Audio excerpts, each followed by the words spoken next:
A very good afternoon to one and all present here. I am Icha Munshi from grade 12. It gives me immense pleasure to welcome you all to this virtual talk show. We have gathered here to witness a rather insightful and engaging session on the topic compassion. I welcome our chief speaker, Mr. Nitya Shanti, respected mission members Hira ma'am and Tarun sir, Principal Ms. Kanchan Dulani, respected teachers, and all the participants of this splendid gathering. Billy Sunday once said that if you are a stranger to prayer, you are a stranger to the greatest source of power known to human beings. Let us immerse ourselves in devotion to God through a prayer.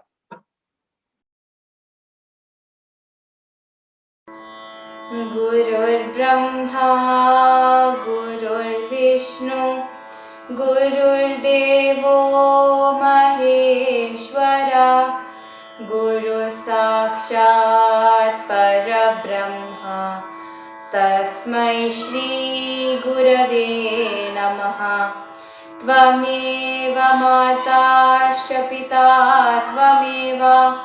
त्वमेव बन्धुश्च सखा त्वमेव विद्या द्रविणं त्वमेव सर्वं मम देवदेव। वसुदेवसुतं देवं कंसचाणूरमर्दनं देवकी परमानन्दं कृष्णं वन्दे जगद्गुरुम्। असतो मा सद्गमय तमसो मा ज्योतिर्गमय मृत्योर्मामृतङ्गमय। ॐ भूर्भुवस्वः तत्सवितुर्वरेण्यं भर्गो देवस्य धीमहि धियो यो न प्रचोदयात्। ॐ भूर्भुवस्वः तत्सवितुर्वरेण्यं भर्गो देवस्य धीमहि धियो यो न प्रचोदयात्। ॐ भूर्भुवस्वः तत्सवितुर्वरेण्यं भर्गो देवस्य धीमहि धियो यो न प्रचोदयात्। Om Shanti Shanti Shanti. Indeed, a melodious way to begin the event. Now, I would like to take this opportunity to introduce our guest speaker, Mr. Nitya Shanti, who is an acclaimed spiritual teacher, seminar leader, and facilitator. He is committed to sharing practical wisdom teachings for happiness and awakening people in a joyful and transformational manner. Blending a deep study of ancient teachings along with the rich harvest of contemporary learnings, he specializes in facilitating profound shifts in awareness for people to release limitations and awaken latent potentials for a balanced and fulfilling life. He has completed his MBA from XLRI, Jamshedpur, and then worked in the corporate sector. Despite having a promising career, he was drawn to pursue his spiritual quest further. In 2002, he was ordained as a Buddhist monk. Through his diverse offerings and interventions, he helps participants get in touch with themselves, leading the way to personal development and spiritual awakening. He has been invited to share his insights around the world by leading universities, corporate and non-governmental organizations. He also coaches CEOs, senior government officials, and school teachers. He is on the advisory board of Excellent, an international consulting firm. His aim is to facilitate a paradigm shift from seeking to being through genuine yet accessible teachings. Thank you for joining us today, sir. I would request sir to share his thoughts with all of us. Sir, please. Thank you, Icha, for that lovely welcome. And thank you, everybody, for being here today with me. Today, we're talking about something that's really quite simple, but often overlooked. The most simple things can get overlooked. A long introduction was read about me. But I wonder how many of you were really listening. Because we don't care what people know until we know that they care. Have you noticed? You can read a lot of things. This person is so great and so great and so great and so great. But we don't really care. We don't care what people know until we know that they care. And that changes everything. Let me tell you a true story from World War II. There was a lady traveling in a train, and this is in Italy. She was traveling in this train. And then from the other end of the train compartment, two officials entered the train, and she instantly recognized them. These are not ordinary officials. They are the secret police. The secret police makes sure that there are no wrong people on this train, especially no Jews on the train. So they're going and checking documents, show your documents, show your documents, show your documents. And this woman starts shivering, and this woman starts crying. Why? Because she is a Jew on the run from one safe house to the next safe house. I don't know if you know this. During World War II, people were hiding Jews. Have you read the diary of Anne Frank? She was hidden in a house for a long time until she was discovered. And that diary, I've been to Amsterdam. That place is still there. You can go and see it, the place where she hid for years. So this was one Jewish woman who was going from one safe house to the next, but of course she was vulnerable. And now these people are walking down the train compartment, and she's shivering, and she's afraid she's going to get caught. She knows what's in store for her. She's going to go to a concentration camp. And the man in front of her says, "What happened? Why are you crying? Are you okay?" And she confesses to him, "I don't have papers. I'm Jewish." As the officials are coming closer and closer, can you imagine if you were in her shoes, how afraid you would be?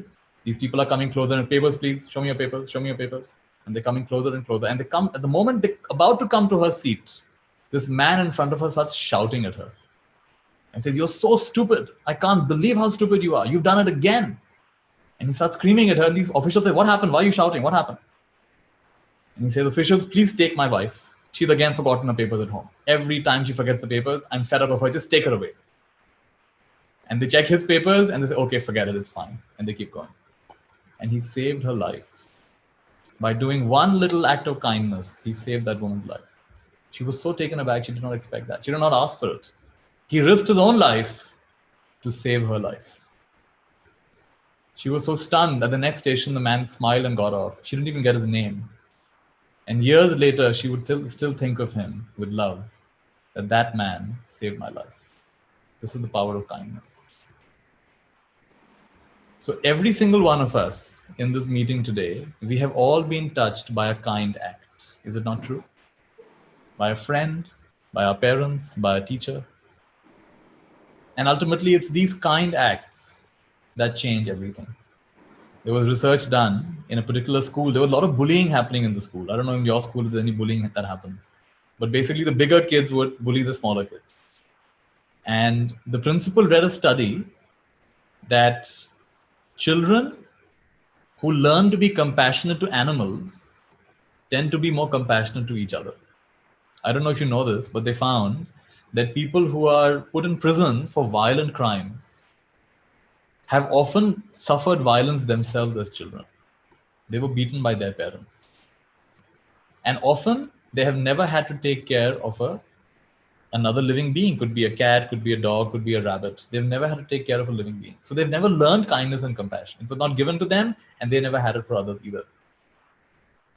So this principal found out that research finds that actually if we learn to be compassionate towards animals, then we tend to have less bullying in school. So she did an experiment. For every class, she got a pet rabbit that belonged to the whole class. Every classroom got a pet rabbit. And the class had to make sure the rabbit is well fed and taken care of.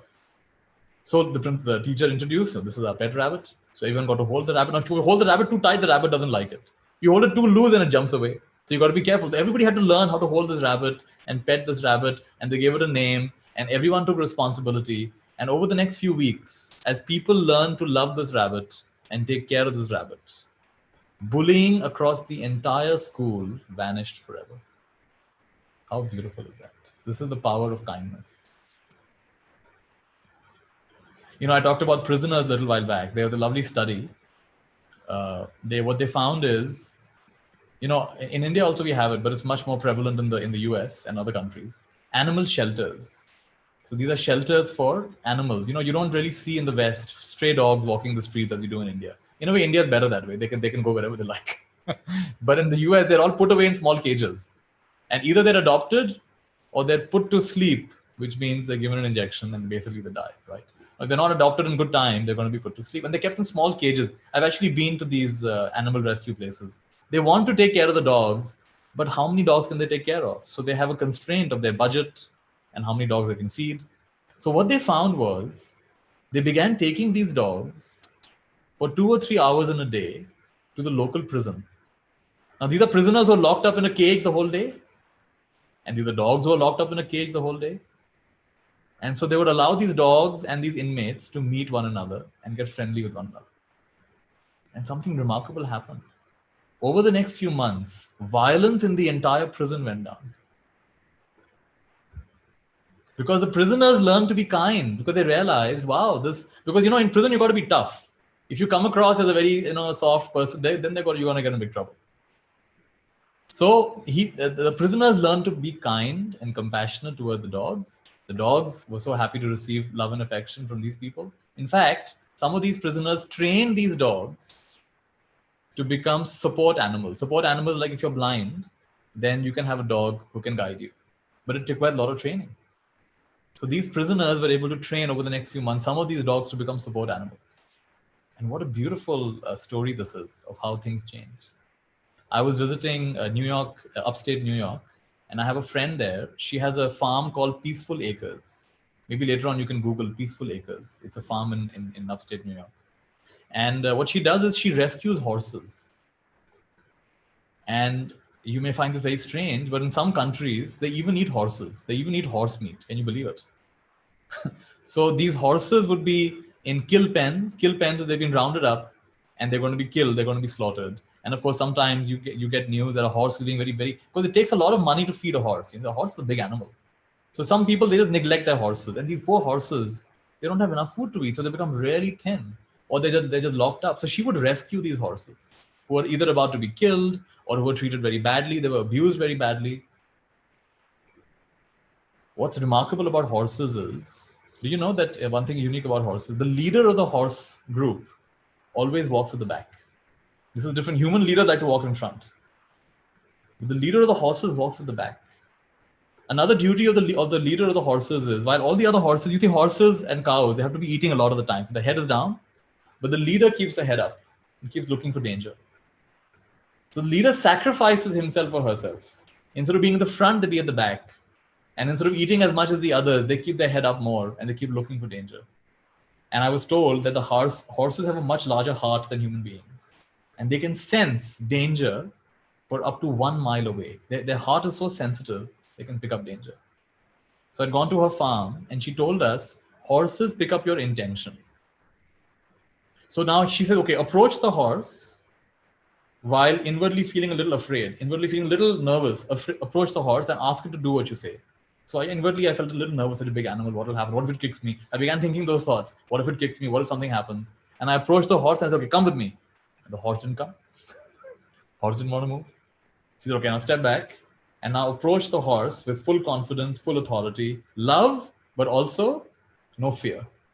So then I changed my mindset and I approached. And the moment I pulled, the horse followed me. I said, wow, this horse knows my inner state of being.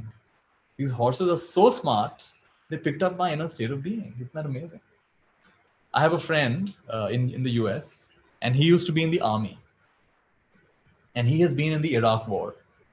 Now, when you've been in a war, it's very, in movies, it all looks very nice, bombs exploding and this and that. But when you're there and bombs are exploding and your friends are dying, it has a very deep effect on you.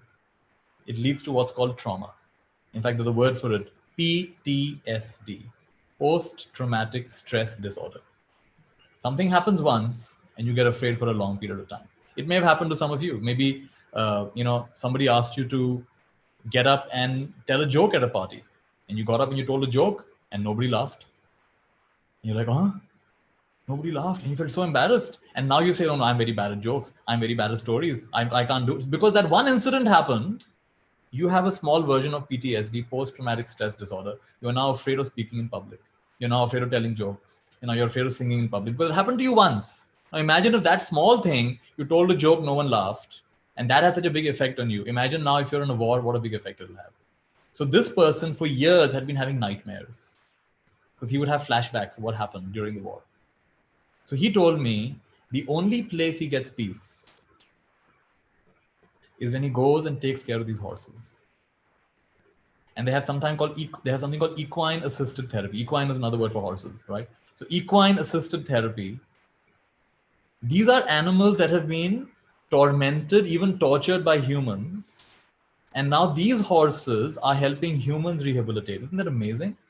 That horses can forgive and horses can let go. They've been starved, they've been beaten, but they've learned to trust again. And he said the only place he found peace was with these horses. So if animals who we consider to be less intelligent than us can forgive and they can be so magnanimous, then why can't you and I forgive?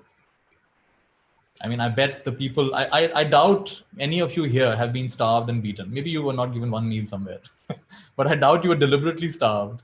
I doubt you were deliberately, maybe some of us actually do get beaten up, all right. But don't make it into a trap for yourself. You know, when I was younger, I was, I think 17, 18 years old. I was invited to teach meditation because I'd learned meditation at the age of 16. So I used to go to what they call remand homes. Remand homes are where children like you sometimes who've broken rules, it's not exactly a prison, but it's a prison for children. How sad it is, but it's true. In fact, I remember one story, this little boy, his father was alcoholic. And his father would sit all day and drink, and he'd force his son to go and sell vegetables. Now imagine you people all sitting at home attending these classes and all, but there's a child like you somewhere who's selling vegetables. So he was selling vegetables in Bombay. At the end of the day, as he's on his way home, he's shocked to find all the money he earned in the day, someone stole it. Poor little kid selling vegetables, he's busy answering questions, selling vegetables. Somebody put their hand and stole the money. He lost all his money. And now he's so afraid. He knows when he gets home, his father is going to beat him black and blue. There's no getting away from it. So he goes to the beach. In Bombay, they have Juhu Beach. He goes to Juhu Beach and he sits there crying. He says, if I go home, I'm going to be beaten so badly by my father. He doesn't have the courage to go home. So instead, he goes to the Bombay railway station. He gets onto any train that he can find. The train gets him to Pune. He's found loitering around near the Pune station, hungry, disoriented. Some police people catch him. They don't know what's going on. And they put him into the remand home. So these are children who actually, if they were given an opportunity, would be in a school like yours. But because of life and circumstances, they find themselves in a place like that. So I got to teach meditation to these kinds of children. Can you imagine the kind of trauma they've been through? Being separated from their parents and being kept in a prison like this with other children. And teaching them meditation over a period of 2 or 3 months, I noticed, even these children who are so hyperactive and they can even be quite tough and violent, these children began to calm down. These children began to have a smile on their face. These children began to have better relationships with each other and were less negative. In fact, I remember in Pune, there is a remand home for girls. Now, normally men are not allowed into a girls' prison, right? Because understandable, it's a girls' prison. So the commissioner of police gave special permission for me to go to that girls' prison. So I went there and I taught them a class. Now I could tell the moment I began teaching, they're very skeptical of me. You know, they don't really, who is this person? What did he come to teach? You're not interested. So I realized the only way to get their attention is to do to them what they do to each other. And what is that? So let me just show you what I did. Okay, give me 1 second.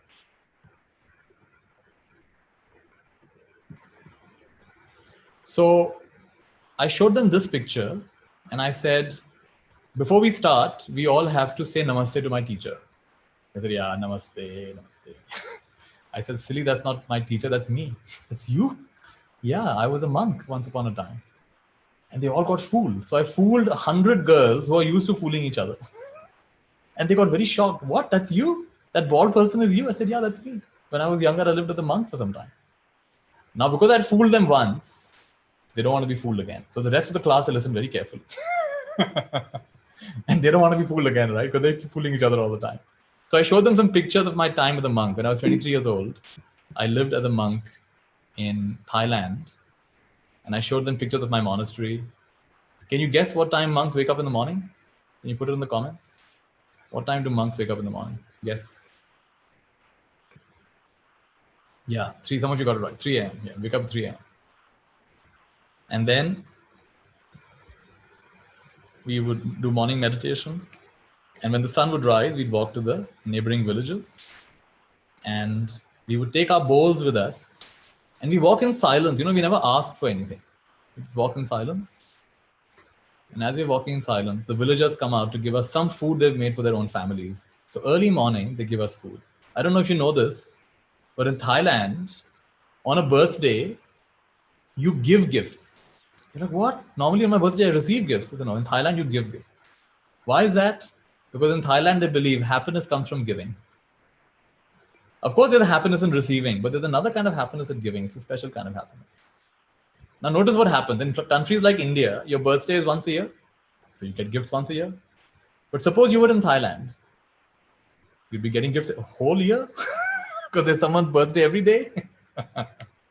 So on your birthday, you give a special gift to your grandparents, to your parents. Your best friends will get better gifts. And of course, other friends will also get gifts. Now, I'm sure you all have at least 3, 4, 5, 6 good friends. So now imagine 3, 4, 5, 6 good gifts and many other gifts throughout the year. One change changes everything. So happiness comes from giving. They like to start their day by giving. And so they would give the monks food in the morning. They walk in silence, receive their food. And then we'd come back and we'd share whatever food we'd gotten. Because happiness comes from sharing as well. We'd share our food with each other. And we do our duties in the monastery, clean everything, keep it nice. This is the kind of huts we lived in. And sometimes we also lived under rock overhangs like this, in the open air. There's some ancient caves over here in Sri Lanka. This is in Sri Lanka. Some of these caves are 2,000 years old. You know that because there's some engraving in the rocks. And so I lived like this for about 6 years, living quite simply. I didn't use money for 6 years. It's quite interesting. I never touched money for 6 years. And yet I got food every day. And I found that life can be so beautiful. You just need one meal a day to survive. And then you'd meditate. This is called an umbrella tent. You see, it's called a glot.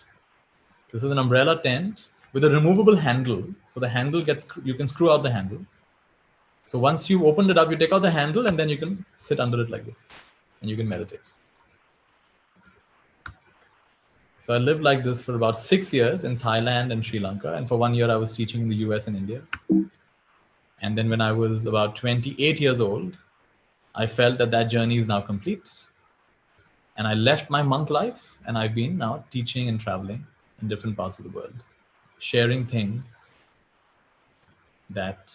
so I've been doing this for the last 12 years or so. So that's been my journey. I want to share one story from one of my teachers. He had, before he became a monk, he was backpacking. Backpacking, where you take a backpack and you go to different places. It's like you go to a different country. Backpacking is very simple. It's not like very fancy travel. You live in simple places. So he was backpacking in Iran. And it so happened that someone stole his backpack. So all his clothes were gone, all his toiletries were gone, and most of his money was gone.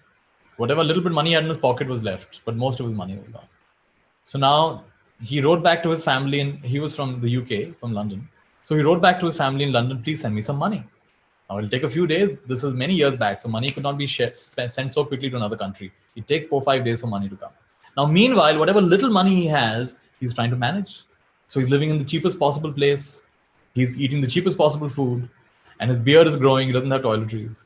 So one morning he gets up and he's walking around looking for let's have some breakfast. He's looking around. And from one building, an Iranian lady comes out wearing a perfect clean clothes. She's wearing a burqa, perfectly clean. She's about to go to work. And she takes one look at him and she speaks to him in Farsi. You there, come here. And he doesn't understand. Who is she? Does she know me? What's happening? Come here. Follow me. And so he follows her. And she takes him into her house. And she says something to her son. And then she sent him into the son's room. And the son has kept a towel, a fresh t-shirt, a toothbrush, toothpaste, and a shaving kit on the bed. And then they don't speak, they can't speak the same language. So he barely speaks any English. She's speaking Farsi. And she indicates him to go to the bathroom. Surprised, what is going on over here? Anyway, he goes ahead, he shaves, he brushes his teeth, he puts on his fresh new t-shirt. He comes out and she's prepared a perfect breakfast for him. Somehow this woman, just by looking at him, recognized this young man needs help. This young man is in trouble. And she called him into her own house and she gave him a fresh shirt. She allowed him to have a bath. She gave him a towel. She gave him a nice hot breakfast. And when he was done, she said, follow me. And they went down and she smiled at him and she walked away without even expecting a thank you. And he said to this day, when he thinks of that incident, he has tears in his eyes. This woman didn't know me. And she did all of this for me. And then he says, isn't it amazing? One act of kindness done 20, 30 years ago brings up tears in my eyes. And yet my parents have given me food almost every day, shelter almost every day, clothing almost every day. But when I think of them, no tears come to the eyes. In fact, sometimes judgment comes. You didn't give me that video game I wanted. You gave my brother more than you gave me. And he said, how amazing. My parents have done so much more than this one lady did. But I don't have the same feeling of thankfulness towards them. That means I have expectations. I expect, obviously my parents have to do it. They have to feed me. They have to give me shelter. But if you look around, you'll find there are so many children who don't get that. Look around your own city, you'll find children who are orphans, children who are in homes where they don't get the kind of care. So which is why kindness is so important. Can you all take a minute to write in the comments an example of a time when someone was kind to you? It may take you 2 minutes to type it out. So go ahead. Give me some examples of when somebody was kind to you. Could be a friend, could be a parent, could be a teacher, could be somebody else. Something that touched your heart. Think of it and write it down. Take 2 minutes.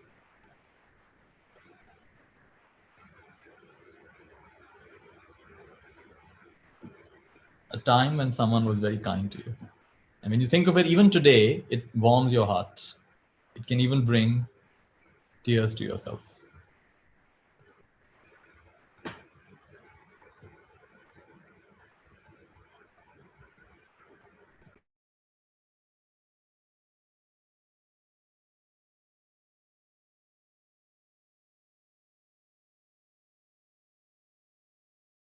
My friends were kind to me during my surgery, says Ashray. Beautiful.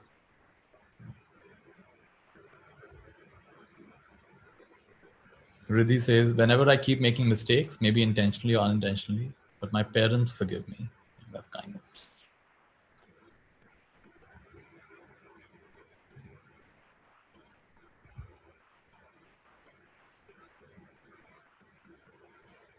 My very best friend has been very kind to me during the time I was out of station for a long time. I think you're saying Isha. Thank you, Isha.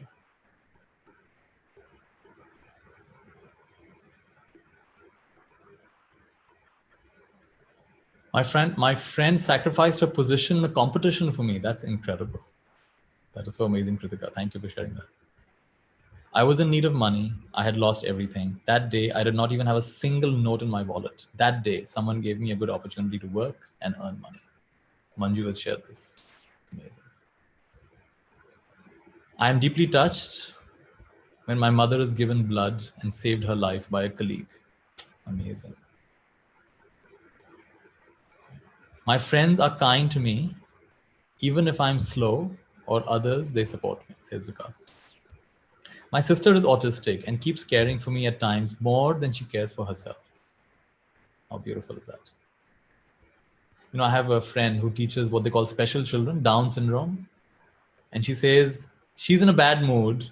No one at home noticed. No one in the staff room noticed. But she entered the classroom and the kids immediately, what happened, ma'am? What happened? What happened? And they come and give her a tight hug. The kids noticed. Because these kids, we say, oh, they're slow, but then they're very fast. In some ways, we are slow and they're fast. And they're much more emotionally intelligent than us sometimes. And we tend to be clever, but we often are not very kind. So so-called special children are actually our special, right? So I can understand how your autistic sister does that. My friends dropped me at home when I was bit by a dog. Wow. Jayant. I helped an old lady reach her house from the temple, and she held my hand all the way. And at the end, she blessed me so much that motivates me to help people. And the spark in their eyes is amazing. See how beautiful. Isn't your heart feeling lovely just hearing these incidents? All of these beautiful stories. Once, me and my grandfather had missed a train home, and we had to travel so long. A lodge keeper had offered us free stay at his lodge. So beautiful. In fact, I remember, my father has a handicap. His feet are turned inwards. It's called club feet. He has to walk on the sides of his feet. So once my mother and he had to catch a train, and they had just come down the platform ramp, and the train began moving. And now my father's trying to catch up. He can't walk that fast. He's trying to catch up. And the conductor at the end of the train, he sees my father's trying to catch up. And he flags the train, what's it called? The driver, stop the train. They actually stopped the entire train and delayed it by 2-3 minutes so my father could get onto the train. My mother was so amazed. Wow, who does that? Once the train starts, whoever stops it, right? He made sure the train stopped so my father could get onto the train. My class 10 teacher was kind to me when I was unable to pay my fees. Beautiful. Abhinav says, when I was 5, I went to a mall along with my parents where I was lost. So I started crying, and a woman noticed me and took me to the nearest help center where I could call upon my parents. How scary is that? Can you imagine 5-year-old getting lost? And India is such a big country. You can really get lost and you'll be gone forever. Have you seen that movie Lion? He gets lost, and you should see the movie Lion if you've not seen it. Really powerful movie. It's a true story. And later on, he finds his family because of Google Maps. So many beautiful messages. I'm not going to read all of them. My brother used to beat me for fun. I used to be that kind of brother. I used to beat my younger brother for fun. But then later on, I realized, what am I doing? I stopped. But then he realized the mistake and he never beat me again. Beautiful. So these are all stories of kindness, and they really touch our hearts. I have one very powerful story of kindness. Let me see if I can find it on my computer.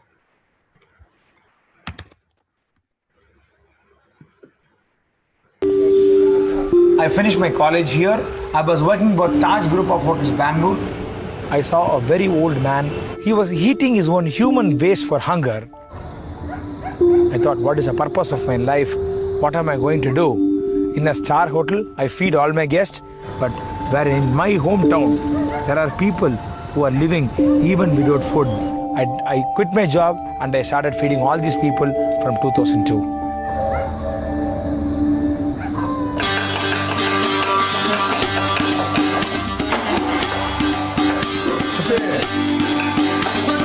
Today morning we made Venpongal and Sambar. Venpongal is a blend of rice and dal with a lot of spices. Venpongal and Sambar was being made for the breakfast, and for the lunch we made tomato rice and sabji. We fed the homeless, mentally ill destitute, and the old people who have been left uncared of the society. People are suffering for food. They don't have food to eat. If you don't give them food to eat, they will die out of human hunger.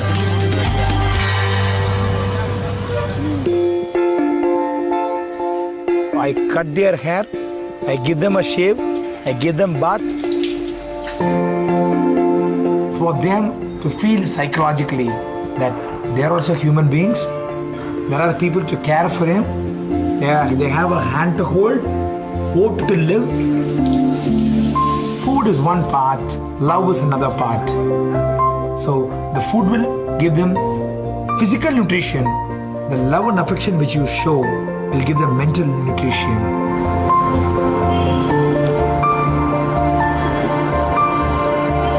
Being a Brahmin community and an Orthodox family, there are a lot of objections.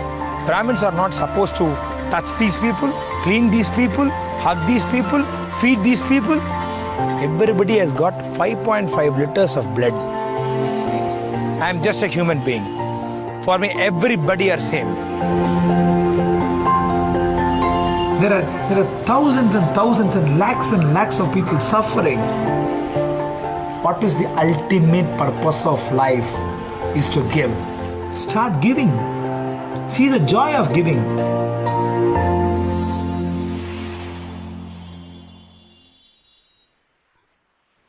Let's all say, how wonderful. Isn't it wonderful? So this is Narayanan Krishnan, and his story is that he was a chef of a 5-star hotel.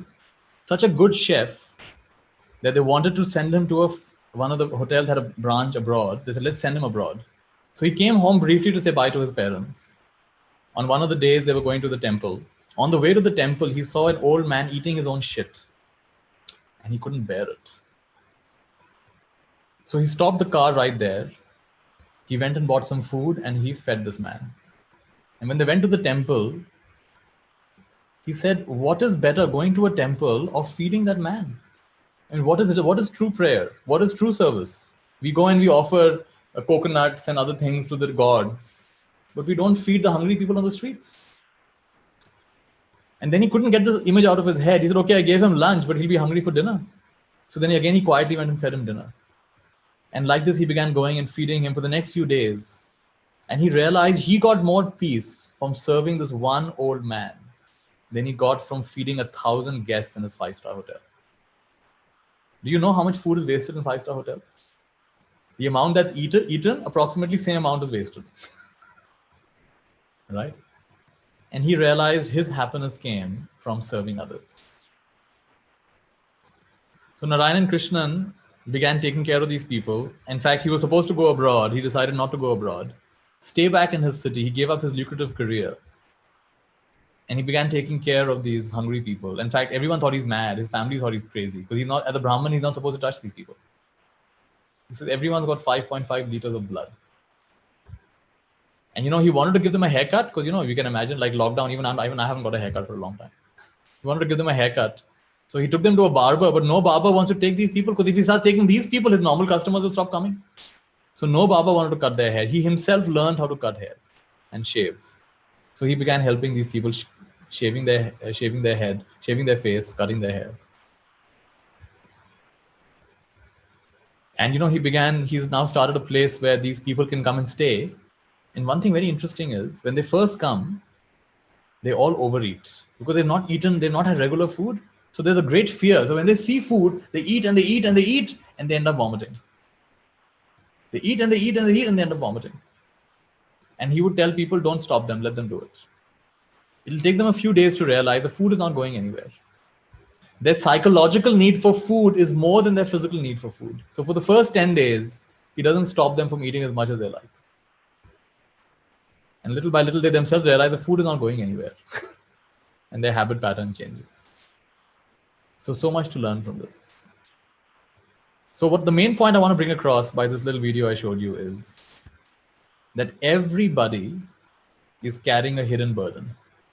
They may not look as obviously hungry and destitute as these people, but everybody, I can guarantee you, everyone in your class and even every teacher of yours is carrying a hidden burden. And now the question for you is this: as you go through your day, are you going to add to people's burdens? As it is, they have a burden. Or are you going to reduce their burden? That's the basic question we have to answer for ourselves as we go through our life. As I go through my life, am I going to add to people's burdens and troubles? Or am I going to lighten their load? And that determines the quality of your life more than anything else. You may believe in this or that, you may follow this or that religion, doesn't matter. But are you adding to their burden or are you lightening their load? And if you're lightening their load, you will have a high quality of life. And if you're adding to their burdens, then deep inside, you're adding to your burdens because we're all connected. So before I get into question answers, I want to give you one or two practices that you can do. The first practice is called the 3 gates of speech. So I want you to imagine, can you just imagine in front of yourself, there are 3 gates. Gate number 1, then behind that there's another gate, gate number 2, and then behind that there's yet another gate, gate number 3. Now, when you have to say something, all 3 gates have to open before your words can go out. So what's the first gate? The first gate is it true? What I'm about to say, is it true? The second gate is it kind? And the third gate is it necessary? So when you're about to speak, first check, is it true?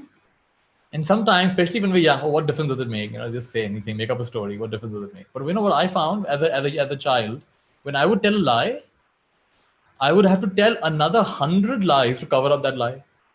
So it gets very stressful after a while to remember who I've told what, to whom. I went to a boarding school. And in this boarding school, all my classmates came from very rich families. So some of them are, in fact, today, some of them are major film stars. So some of them are children of film stars. Some of them are major industrialists. So when their families would come to drop them, they'd come to drop them in a Mercedes car, sometimes in a Rolls Royce.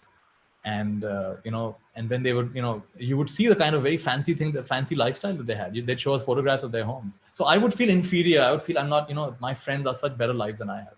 I'm coming from a normal middle-class family. So I would invent a story just to feel better about myself. I would tell them how many cars I have at home and what big house I have and where all I've gone for vacation abroad. But the problem with that is when you tell a lie, you have to remember to whom you told what lie. Right? So it's very stressful. To whom did I tell what? I told him 3 cars. I told him 4 cars. Now what do I do? I told him I went for a vacation to England, but I told him I went to a vacation to Goa. Now what do I do? So it gets very stressful. So those who lie, they make their life very difficult. In the beginning, it may seem like what difference does it make? But in the long run, it becomes a habit. It becomes very painful. So if you want a simple life, just tell the truth. And that is the way to a peaceful, happy life. I was going for a tuition class. Some of you must be going for tuition classes. So I was studying for IIT entrance. I think many of you are going to be doing this. So it was 100 students, 1 teacher, teaching at the speed of light. And then he turned on, understood? Whole class is quiet. And I'd look around and say, I'm the only dumb person here. I'd say, didn't understand. I said, and then he'd explain it again. So at the end of the class, many of my friends would come and shake my hand. Thanks for asking. We also didn't understand. And I realized that people like to portray that they know it all, but actually no one knows it all. So that's the day I learned it's okay to say, I don't know. The smart person says, I don't know.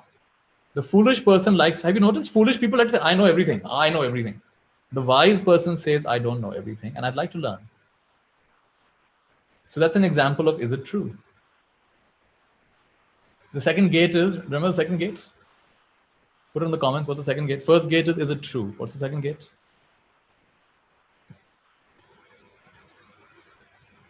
Is it kind? You got it. Yeah, is it kind? Is it kind?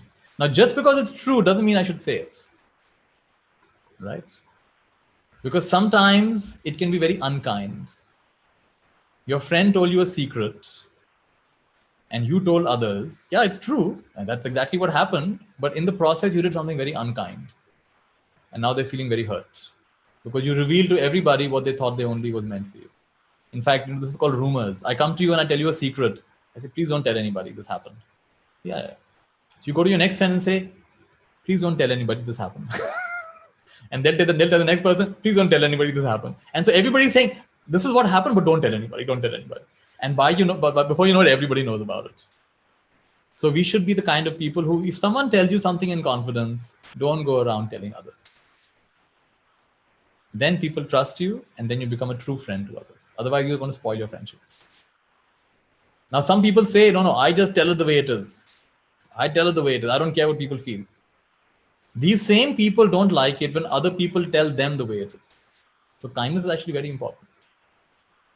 Right? So it's very important to not only be true, but also be kind. The way you're saying, it's not just what you're saying, it's the way you're saying it. Sometimes your father says something, you don't listen.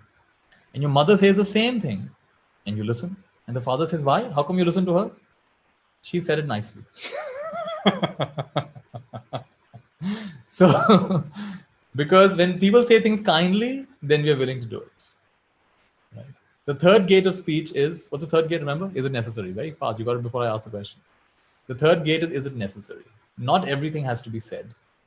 Something that is easily available in this world, the value goes down. Something that is rare, the value goes up. Like diamonds are more expensive. Gold is more expensive. Water is not that expensive. Water you can get for 20, 30 rupees in a bottle. Right. So if you talk a lot, you can never stop talking. then the value of your words has gone down. But if you're careful about what you speak, you think about what you're going to say, the value of your words has gone up. One more wonderful thing I learned at your age is when my friends would make fun of me, and it will happen to everyone's going to get made fun of something, or they'll find something to make fun of you. No matter if you're tall, they'll say you're too tall. If you're short, they'll say you're too short. If you're fair, they'll say you're like a piece of paper. If you're dark, they'll say, are you made of charcoal? No matter what happens, they have to do it because they feel that by attacking you, at least for a little while, they're safe. Right? So everyone's going to get it. So one thing I learned is when they start troubling me and I get troubled, then they'll keep on doing it. But if they laugh at me and I also start laughing, then they get very confused. Achha, why are you laughing? Right? And I can tell them because I've learned to not take myself so seriously. I've learned to laugh at myself. The day you learn to laugh at yourself, your friends will stop troubling you. Because there's no fun. Imagine you're troubling, and the person's also laughing. That's such a good joke. That's so nice. Tell me more. They're like, what is this? We're trying to trouble you. You're not getting troubled. Okay, let's find some other target. And they'll find the one target in the class who always cries. That's the one that's going to get targeted. So when people trouble you and laugh at you, you also laugh along. You also roll with the punches. Don't take it so seriously. You keep saying how wonderful. In fact, that's a good mantra for you. No matter what happens, you're going to say, how wonderful. So for example, you come home and your brother has hidden your favorite book. You're very angry with your brother. What is this? You've hidden my favorite book. But instead of getting upset and angry, because if you get upset and angry, he'll do it again and again and again. How wonderful. There are many other books. I'll read another book. You start reading another book, she does not minding my hiding the book, and she'll bring it out. So whatever happens in your life, I've learned to do this. Even if I miss a flight, I say, how wonderful. When unwanted things happen, I keep saying, how wonderful. And because of that, my life has become wonderful. In a computer, the kind of program you put in, that's the kind of result you get. And between your ears is the world's biggest supercomputer called a brain. And the programs in this brain are called thoughts. So if you have negative thoughts, you have negative results. You have disastrous thoughts, you have disastrous results. You have positive thoughts, you have positive results. And if you have miraculous thoughts, you have miraculous results. So one of the most miraculous thoughts I can leave you with is, Mera mangal ho, tera mangal ho, sabka mangal. May I be happy and well. May you be happy and well. May all beings be happy and well. And the reason the stories I shared with you today, whether it was Narayan and Krishnan, or all the stories you wrote over here, or all the stories, I'm sure some of those stories touched your heart. And the reason they touched your heart is because they are coming from a heart of kindness. And the last thing I want to say before I take your questions is, kindness has to start with the person in the mirror. Otherwise, it is going to be an empty kind of kindness.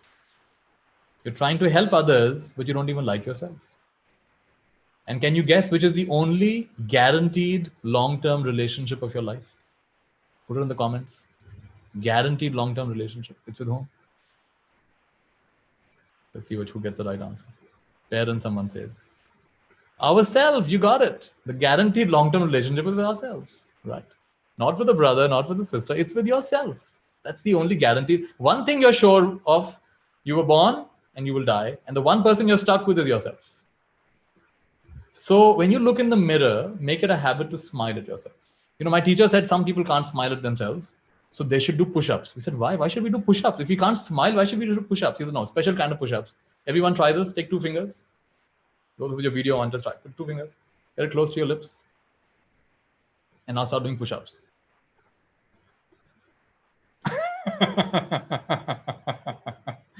He says, you got to strengthen. What happened is your muscles have become very weak over here. So every day do 20 push-ups. And you do this, forget about 20, you do it 3 times, you start laughing, right? So funny. What a funny thing to do. He says, every day you should smile at yourself in the mirror. You should say something nice to yourself in the mirror. One thing I like to say to myself in the mirror is, can you say it with me? And I'll use my name, you use your name. All right. So I say to myself, Nitya, just for today, what if there's nothing wrong with you? Nitya, just for today, what if there's nothing wrong with you? What a beautiful thing to say. When you come into this world, you're so beautiful, everyone loves you. Then little by little, they start comparing you. Oh, you're like this, you're like that. And they start telling you, you're not good at this, you're not good at that. And then they convince you that you never thought anything was wrong with you. They had to convince you something is wrong with you. Oh, you're bad at mathematics. You're bad at mathematics. How many of us even use the mathematics we learned in school? Not very much anymore, right? You should. I'm the math is going to get upset with me. I'm telling them not to study mathematics. You should study mathematics, but it doesn't make you a bad person if you're not good at mathematics, right? So just for today, what if there's nothing wrong with me? I am child of God. So your first relationship, the one with yourself, you have to be kind to yourself. So one thing you will practice, whenever you have a mean thought towards yourself, I'm not good enough, I'm not smart enough, how stupid of me, you will use one mantra, you will say cancel. You think it again, you again say cancel. You think it again and again, you say cancel, cancel, cancel. And your cancel will be more strong than those thoughts. And just like in your computer, you have an antivirus that takes out virus programs. I've given you an antivirus called cancel. So whenever you have a poor thought, you say cancel, cancel, cancel. And I guarantee you within 2 months, you will stop having such horrible thoughts and you will have more positive thoughts and more miraculous thoughts. Your relationship with your own self will improve. Only when your relationship with yourself is healthy, that's when we can start talking about kindness for others. Otherwise, it's a hollow, empty kind of kindness for others. There's nothing there. We are doing it so other people tell us. It's like I was in school, I was telling other people how many cars I have and the vacations I was going on. I was hoping they would like me.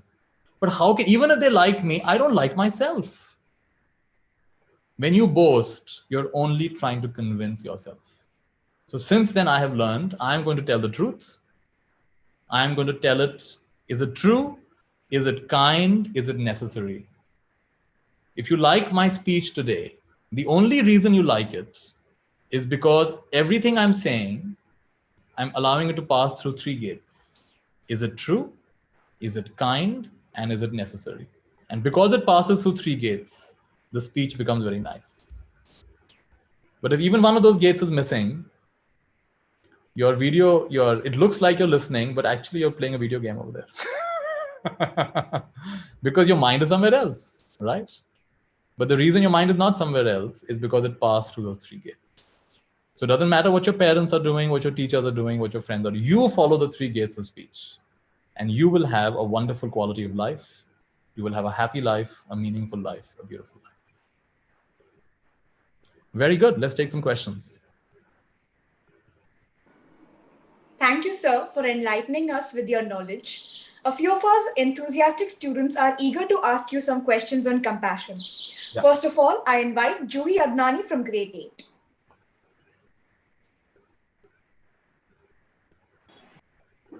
How do you think, is that the one? How do you think the definition of compassion has changed from the past times to today? Is that the question? Yes, sir. Wow, what a question. You don't have to think about this now. So one thing that's changed is we used to be a very collectivist society. So we really cared a lot about, our parents and our elders and, our responsibilities. And we're a collectivist culture, right? So we want to do things in a way that we get along with everybody. But now we're getting more and more influenced by a Western mindset. So we want to always do what I want to do. And so we think kindness is, let me do what I want to do. Let me do what I want to do, right? And we focus only on getting what we want. So that is one thing that's happened throughout the world, that people focus only on themselves. I've lived in the US for many years. And it's fascinating. In the US, it is difficult to bring up children anywhere in the world. But in the US and countries like that, it's even harder. Why? Because there's no support system. Both parents work. Most of the time, both parents work. And they also take care of their kids. And they have to take their kids for soccer practice. And they got to take their kids for this class and that class. It is very, very difficult. In India, though, we have drivers and we have maids. There is no such thing in the US. You got to wash your own clothes, wash your own dishes, make your own food, vacuum your own house, do all of that and also take care of the kids. It is very hard work bringing up children in the West. And in the West, once they become 18 years old, the kids, it's called an empty nest. They leave and they never want to come back. And of course, once in a while, they come back on Thanksgiving Day. They'll come back on Christmas Day. But it's an individualistic culture. And there is no sense that we have to take care of our parents when they grow older. So these parents are then put into old age homes. So the amount of sacrifice these parents did, and then at the end of it, they didn't even receive, because everyone's focused on themselves. My happiness, my happiness, my happiness. So this is an example of how compassion and kindness has changed. People are more focused on themselves. So if you want to live a beautiful life, then notice what's happening around you and do what you can. See, nobody can help everybody, but everybody can help somebody. And the ones you can help, are you helping them?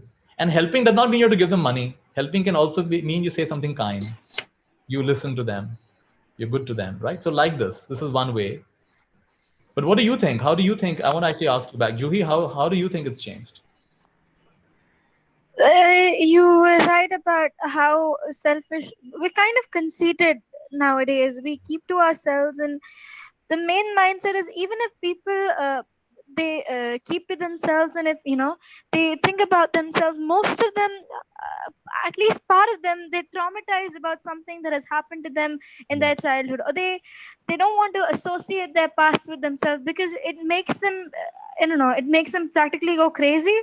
They don't think they have a future. That's why many of these people, they disconnect themselves from their past to move on. But the thing is, in order to be compassionate, in order to build yourself as a normal human being, you have to accept whatever comes in front of you and whatever you had in the past. So at the past times, it was much more simpler, it was much more simplified, and people basically, they knew what to do. Even if they didn't, they had a simple heart. There were simple ways. Nowadays, everything's much more complicated, and people just, I think one thing for sure is, like kindness, the whole other thing about online, how we talk to each other online, and the way the cyber bullying that happens, and the way we can be mean to each other, in like, we'll exclude someone from our WhatsApp group, or we'll say something mean to them, or we'll put a bad comment on their photograph.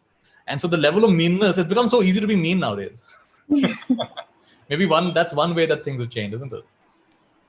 Thank you, Juhi, and thank you for your answer as well. Thank you so much, sir. Have a nice day. Somebody else, let's see who has. Kritika has. Thank you, sir. Thank you, Juhi. Next up is Kritika from grade 8. Is a child born with a caring personality, or is it learned? Please share your opinion. Yes, sir. Yeah. Your questions are pretty interesting, I must say. I like to think that a raindrop is a raindrop. Raindrop is pure, but one raindrop will fall in a nala, and one raindrop will fall in a lotus pool, and one raindrop will fall just before someone's about to have that prasad water. Right? It'll fall right into the hand. Well, the raindrop is just a raindrop. Where it falls, it makes all the difference.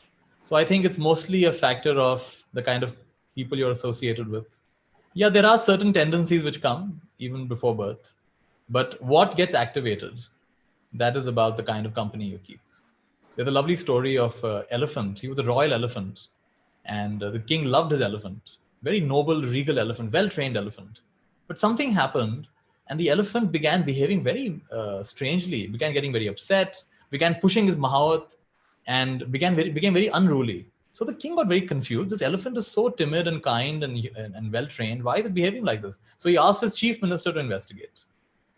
The chief minister began observing the elephant, and he noticed late at night, 2 o'clock, 3 o'clock, close to where the elephant stays, a band of thieves would gather and share their loot. And they talk about who they stole from, and who they beat up, and how they took their money, and how they blackmailed them. And with elephant, got big ears, right? So elephant can hear quite a distance. So all night, the elephant was listening to this kind of conversation. And the chief minister realized, listening to this conversation every night, this elephant is getting influenced. So next day, he ordered soldiers to be prepared. And at 2 o'clock, they caught all these thieves, put them behind bars.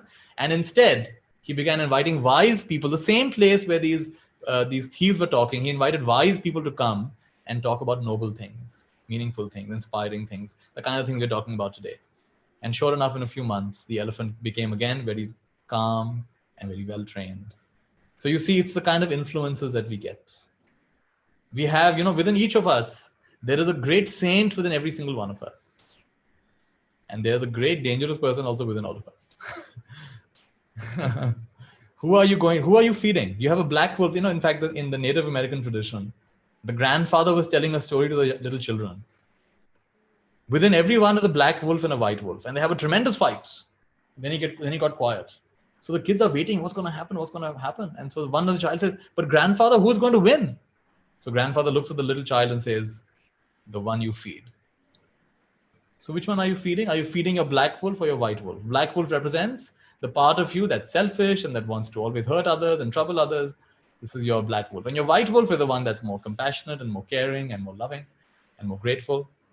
So if you're feeding the white wolf, then your white wolf is going to win. If you're feeding a black wolf, your black wolf is going to win. So children are like raindrops, and then the kind of influences they get. But the good news is, no matter what's happened, and we have examples of this. Maybe before I end, I'll tell you one more story of a very powerful example of someone who went to prison and whose life was transformed. So keep the last 2-3 minutes for the story that I want to tell at the end. Then we'll talk about that. Let's take another question. Thank you, sir. Thank you, sir. Thank you, Kritika. Next, we have G. Aishwarya of grade 9. Dada J.P. Vaswani preached that the goal in life is to be happy, and the path to happiness is to make others happy. To what extent happiness is related to being compassionate with others? What a great question. In fact, that was my journey as well. You know, I'm forgetting how old I was. I think somewhere between 8 and 12 years old. And one night, I was very nervous. Somehow, it happens sometimes. You're very nervous. I'm sleeping. I'm not able to sleep. I'm anxious. And I decided to ask myself, what is the purpose of my life? And I went very deep with this question. It was not a superficial question. What is the purpose of my life? I asked again and again, what is the purpose of my life? And the answer I got from within myself is, the purpose of my life is to be happy. And then the second answer that came is, and to share and spread happiness. So originally what I thought is, first I should learn to be happy, then I can help other people also be happy. And for many years, you saw my photographs. I lived as a monk and I practiced all of those things. But I was surprised to find that actually the answer is even simpler than that. It's not that first I'll be happy, then I'll make other people happy. The answer is that in the process of spreading happiness, you're already happy. So when you focus on spreading happiness, you're already happy. Let me tell you a little story. 2 people died. It's a story, right? And so Yamraj, the Lord of Death, he meets them and he says, all right, you're going to be reborn. What do you want in your next life? The first person says, my last life was very difficult. In my next life, I only want to receive and receive and receive and receive. So Yamraj says, Tathastu. Second person, what do you want? So I really enjoy giving. So in my next life, I only want to give and give and give and give. Tathastu. So the first person is reborn. He becomes the biggest beggar of that town. All he can do is receive and receive and receive. He's not allowed to give anything, only receive and receive. All day, all night, he's receiving and receiving. He cannot give anything. The second person becomes the most rich, influential, and loved person in that town. And all day, he is giving and giving and giving. He's also receiving, but he's giving and giving and giving. And so, when you focus on giving, you see the mentality of, what can I get? What can I get? What can I get? This is the beggar's mentality. Even like, for example, if I come to give this talk and I have an inner thought, I hope you like my talk. I hope at the end of it, you give me good feedback. If I had that kind of thought, at some level, I'm coming with a beggar mentality. Please give me feedback. Please tell me you like my talk. Please tell me it's okay. It's going to influence my talk, you see. But to the extent I can be free of that and say, let me just give. Let me give the best of what I know. Then you can sense that. I don't even want your praise. And there's a certain freedom over there. I'm not afraid of your criticism and I'm not seeking your praise. So there's great power in that. So whenever you're wanting, so life is not for getting love. Within that sentence is a hidden word. Forgetting. Life is not for getting love. Right? Life is for giving love. Within that sentence is a hidden word. So when you focus on getting, then you forget the love. It's called forgetting. And when you focus on giving, then that's forgiving, forgiveness. So when you focus on giving, You have forgiveness. You'll have to practice forgiveness. Every day, someone will say or do something you don't like. That's how it goes. And you forgive, you forgive, you forgive. You forgive yourself as well. You forgive yourself. You forgive your parents. You forgive your teachers. You forgive everybody in the world. And you keep moving on. And you're fresh. You keep on, what can I get? What can I get? What can I get? And then you keep getting disappointed. Oh, you didn't give me this. You didn't give me this. You didn't give me this. And you get more and more disappointed. And your life becomes a burden. But no one owes you anything. You know, the Buddha said, if your parents gave you functioning hands, functioning legs, functioning sensory eyes, ears, functioning body, the Buddha says they have paid their debt to you. They don't owe you anything else. From the Buddha standpoint, they have given you a functioning body. They have repaid their debt to you. They do not owe you. They do not even owe you a single meal, actually, according to the Buddha. That's it. That is enough for you to get enlightened now. So do not expect your parents to give you this video game and that. And they it's nice if they give it to you, but they don't have to give it to you. And they're not bad parents if they don't give it to you. How fascinating, right? So no one owes you anything. Your friends don't owe you anything. Your teachers don't owe you anything. If they do it for you, that's their kindness. If you go around the world thinking this person owes me that, that person owes me that, you're in big trouble, my dear. You're going to be so sad in your life. You keep getting disappointed your whole life. But if you go with the sense no one owes me anything, then anything anyone gives me, like my teacher, Ajahn Jaisaro, that Iranian lady gave him one meal, one t-shirt, one shaving kit. He remembers it till today. Because he didn't feel she owed it to him. And she did it anyway, right? But the truth is even his parents didn't owe it to him. And they did it anyway. And that changes everything. Go ahead. Let's have somebody else. Thank you, sir. Thank you, Aishwarya. Next, we have PV Neka from grade 9. Good afternoon, sir. I am PV Neka of grade 9G, and my question for you is that are caring and compassion related to age and maturity? Can a child show caring and compassion? Please explain, sir. In a way, children more naturally show it. You know, children, like if you put an apple and a chicken next to a baby, or a little puppy dog, maybe that's an better example, then the baby will smell and lick and try to bite the apple, and it'll play with the puppy dog, or it'll play with the chicken. But as they grow up, they're told, oh, you can eat the chicken also. Actually, when you look at a chicken, only dogs salivate when they see chicken. Human beings don't salivate when they see chickens. Human beings salivate if you ever go to an orchard, the thing is we become so disconnected from our natural environment. If you ever go to an orchard, your mouth will salivate because you'll see apples, you'll see strawberries, you'll see grapes, and you want to eat it. But if you ever go to a poultry farm, you're like, oh, this smelly place, I want to get out of here. No one ever salivates in a poultry farm, right? No one ever, if you ever go to a slaughterhouse, I mean, you may become vegetarian on the spot.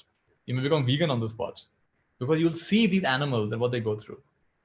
So I believe that at any age, in fact, in some ways, the younger you are, the more natural you are. But sometimes it's beaten out of you. There are so many videos on the internet where children start crying when they find out that what they're eating is an animal. They say, how can I eat an animal? How can I eat an animal? How can it be? And their parents say, no, come on, it's food. They say, no, it's not food. And children understand that. And I'm trying to think of a nice example for you. I thought of something that's gone away. It'll come back later. But essentially, all of us have, oh, here it is. This is a nice story. So this is a story from the Buddhist tradition. There was a young monk. You know, in Buddhism, you can become a monk when you're old enough to chase away a crow, which is about 7-8 years old. If a crow is not afraid of you, if a crow is afraid of you, then you're old enough. But if a crow is not afraid of you, then you're too young. So I think most of you, when you're about 7-8 years old, the crow starts getting afraid of you. And then you're old enough to become a monk. And you have to understand that in these countries, just like you go to school, in those villages, the only way to get education was to become a monk and go to the monastery. Because often the monk was the only learned person in the village, right? So there was a little boy who would go to the monastery to study. And he lived away from his parents in this monastery. And one day in his meditation, the teacher, he saw this child, he's actually going to die soon. He only has a few days left to live. So, oh my goodness, his karma is expiring. He's going to die soon. So let's send him back home. Might as well die with his parents. So he didn't tell his child he's going to die. He said, okay, you just go for a holiday. Go for a holiday to your home. Come back after a month. He knows he's not going to come back. So child is sent off. Teacher is shocked. When a month later the child comes back. Huh? You've come back? What happened? Tell me what happened. You told me to go home. I went home. I spent time with my family and came back. Tell me exactly what happened. He says, as I was walking home, there was, the river was in flood. And there was an anthill, and the flood water had reached the anthill. It was taking away thousands of ants. So what did you do? I found a stick, and I spent 3 hours rescuing ants. 3 hours. The little boy spent 3 hours. He felt so sad for these ants who were dying. He took a stick. He tried to save as many ants as he could. And the teacher realized, wow, this boy was meant to die because he saved thousands of ants. That death karma could no longer touch him. Yamraj came to take him, but Yamraj couldn't take him because he's saving so many lives. Your Dada lived for such a long time, and he spent his life caring for animals and birds and all kinds of beings. And he lived a long life. He lived a healthy life as well. So there is a connection between the way the Buddha says there is a karmic connection. Those who take life and they torture living beings, they tend to have a shorter life. And they tend to have a more miserable life. And those who protect life, they tend to have a longer life and they tend to have a happier, healthier life. So yes, even a child can be compassionate. Another question. Thank you, sir. Thank you, Nekha. Next, we have Shruti from grade 10. Good afternoon, sir. I was hoping you would tell us about how you would describe the concept of self-compassion.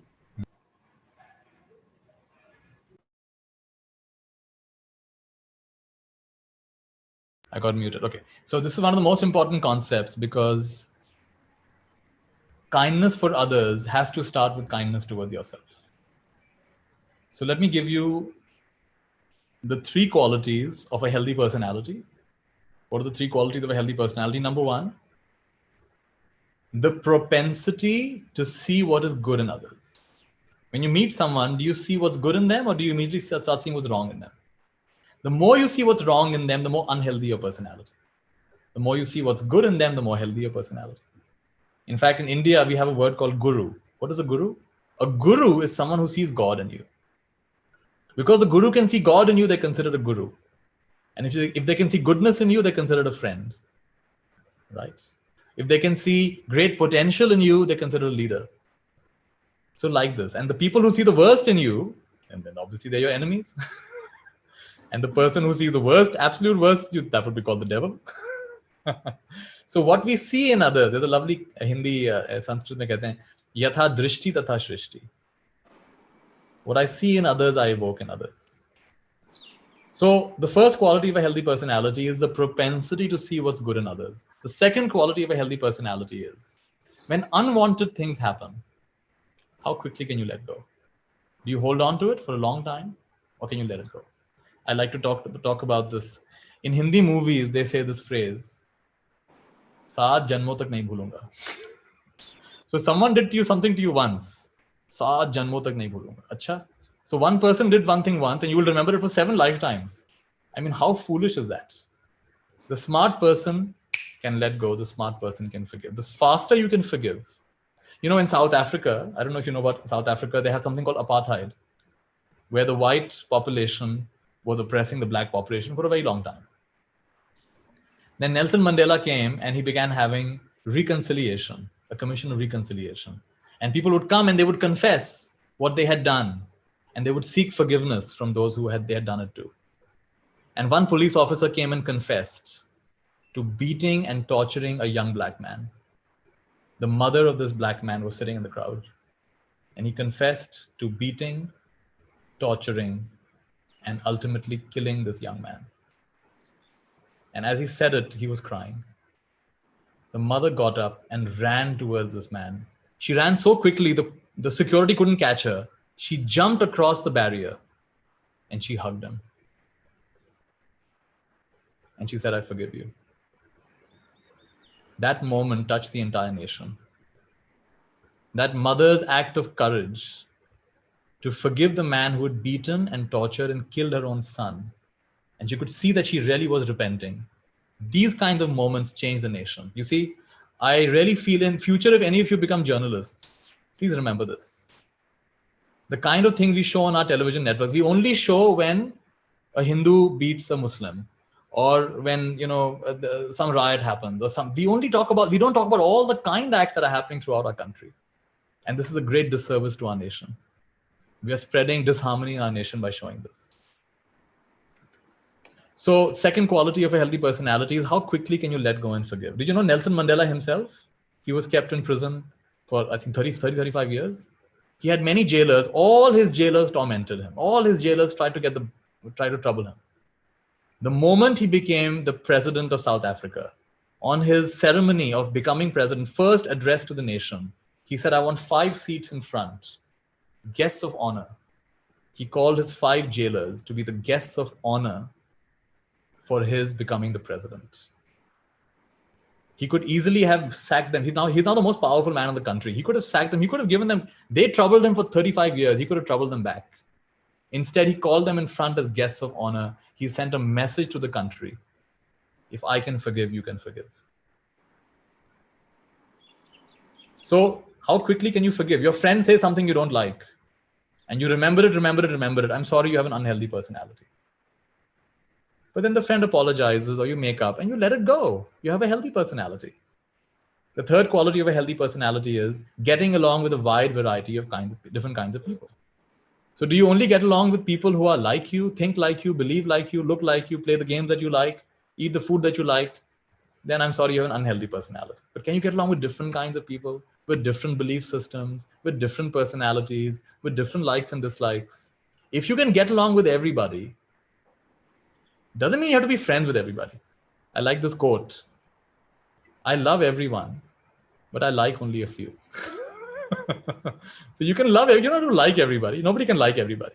They say a friend to all is a friend to none. So in a way, nobody can be a friend to everybody. Come on, let's be honest. But you can certainly have kindness towards everybody.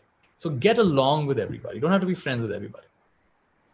So now these 3 things, the reason I mentioned these 3 things is it starts with yourself. Your propensity to see what's good in yourself is the foundation of a healthy personality. Your propensity to forgive, ability to forgive yourself quickly when you mess up, and I guarantee you will mess up every single day of your life. You will say or do something you may not completely like. But then can you forgive yourself and can you move on? That's a healthy personality. Forgive does not mean that I will just keep doing it. You try to learn from it. Keep the lesson, release the pain. And the last one is, I look like one person. Let me guarantee you I'm not one person. I'm an ecosystem. I have in this one person is a village. In this one person is a very productive person, is a very lazy person, is a very kind person, is a very selfish person. There's a village in it. And if you're honest, within every one of us, there is a village. Can you get along? How can you find freedom and peace if you don't learn to love all parts of yourself? So that is self-compassion. And these are the 3 qualities of self-compassion. See the good in others, starting with yourself. Forgive them, starting with yourself. Get along with them, starting with yourself. If you remember this, you're going to have a high quality of life. Let's take one more question, then I want to share a story. Thank you, sir. Thank you, Shruti. Next is Abhinav Upadhyay from grade 10. My question to you is, why do you choose to be compassionate? Is it because of the people or the circumstances? I invite you to not take my word for it and be an experimenter. Look in your life, what happens when you're not compassionate? I remember there was a time when I was a kid and there was a rat, we had a rat trap, and we had a rat that got trapped in our rat trap. And I remember being mean to that rat. I remember poking it and troubling it. And till today, I feel bad about that. One time of being mean and cruel, I was poking that rat, I was troubling that rat. Of course, I let it go eventually. But till today, I know how it felt. I feel bad. I feel sorry to that rat. Even today, please forgive me. The rat is the Vahan of Lord Ganesha. So Lord Ganesha, please, on your rat's behalf, please forgive me for being mean to that rat. And till today, I remember when I have been kind and compassionate. The times when I have, without expecting anything in return, I have done things for others, without even expecting appreciation.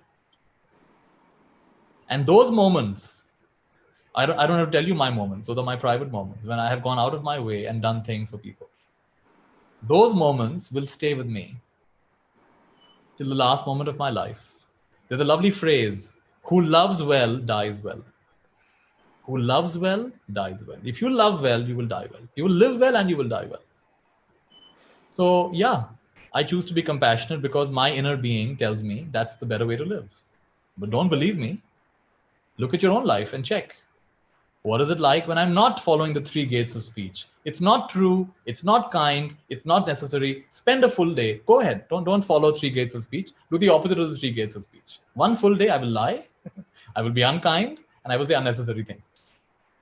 And try the next day, follow the 3 gates of speech. And then you decide for yourself which is the kind of life that you want to live. And you will know for yourself what is the right way. Are we coming to the end of our time? Okay, go ahead. Because your name is mentioned. Tanay, I'll take your question. Then I'm going to end with a story. What's your question? Thank you, sir. Go ahead, Tanay. You want to ask it? Yeah, go ahead. Good afternoon, sir. Good afternoon. Sir, my question to you is, how can we transform grief, exhaustion, and anger into compassion?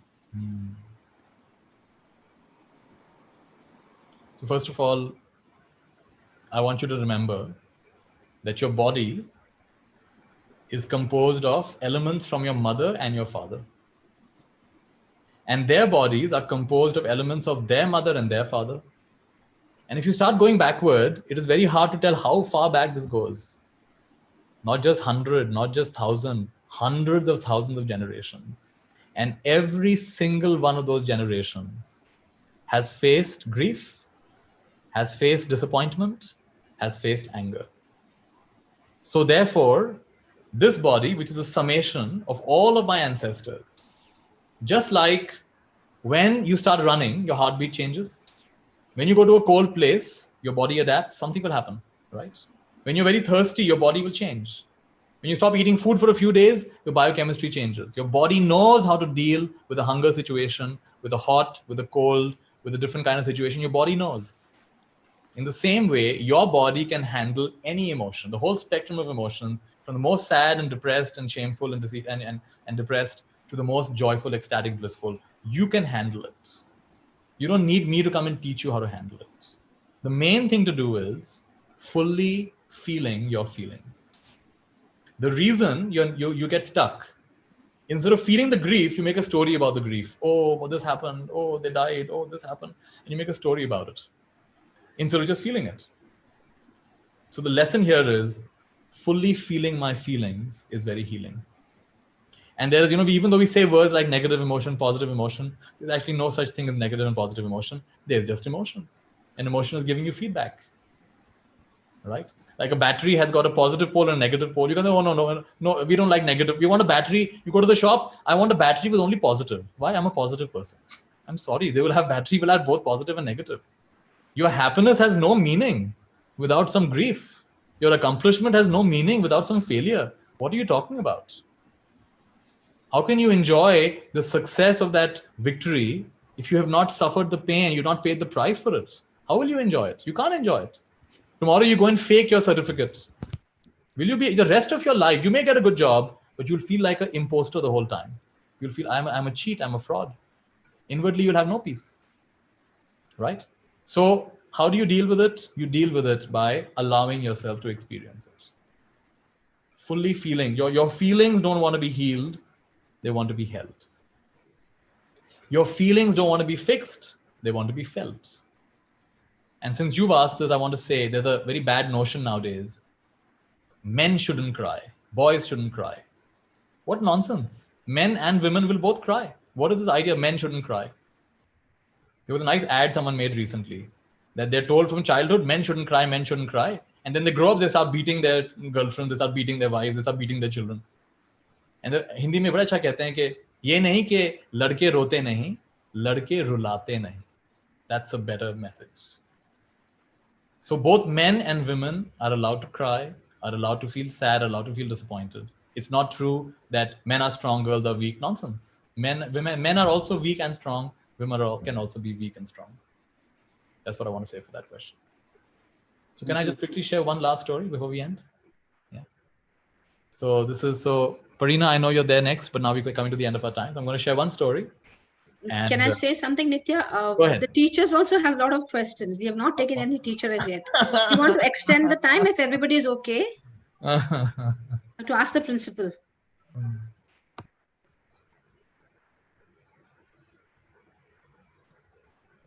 What is the decision? Are you okay with extending the time, Nitya? I can go for another 10-15 minutes, but I have another appointment after that. Yeah. Let me take the question in that case. Go ahead, Parina. Good evening, sir. Can we confidently assert that he who is cruel to animals cannot be a good man? Also, to what extent is it important for us to be compassionate towards animals? We have to distinguish between a person and their actions. If according to you, when I was a child and I tortured that rat, it made me a bad person. Now that is it. I'm done. I'm a bad person now. Fixed. And this is a done deal. I tortured a rat. I'm a bad person for the rest of my life. Now, once you called me a bad person, now that's it. I open general license. I'm a bad person. I'll do whatever I want. So I would not confidently assert that there are any bad people. There are neither good people nor bad people. It is like your television set. You can play a horror movie on a television set. You can play a very inspiring movie on a television set. On your internet, on your phone, you can browse to very educational websites. You can browse to very time-wasting websites. It's not your phone's fault. It's not your television's fault. So people are neither good and people are neither bad. It's the kind of thoughts, words, and actions that determines it. It's a similar question to the previous one. Are children born good? It's a raindrop.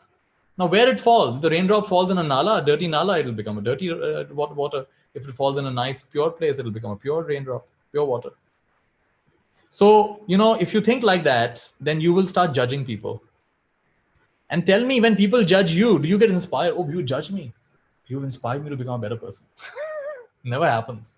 No one is ever inspired to become a better person based on a judgment.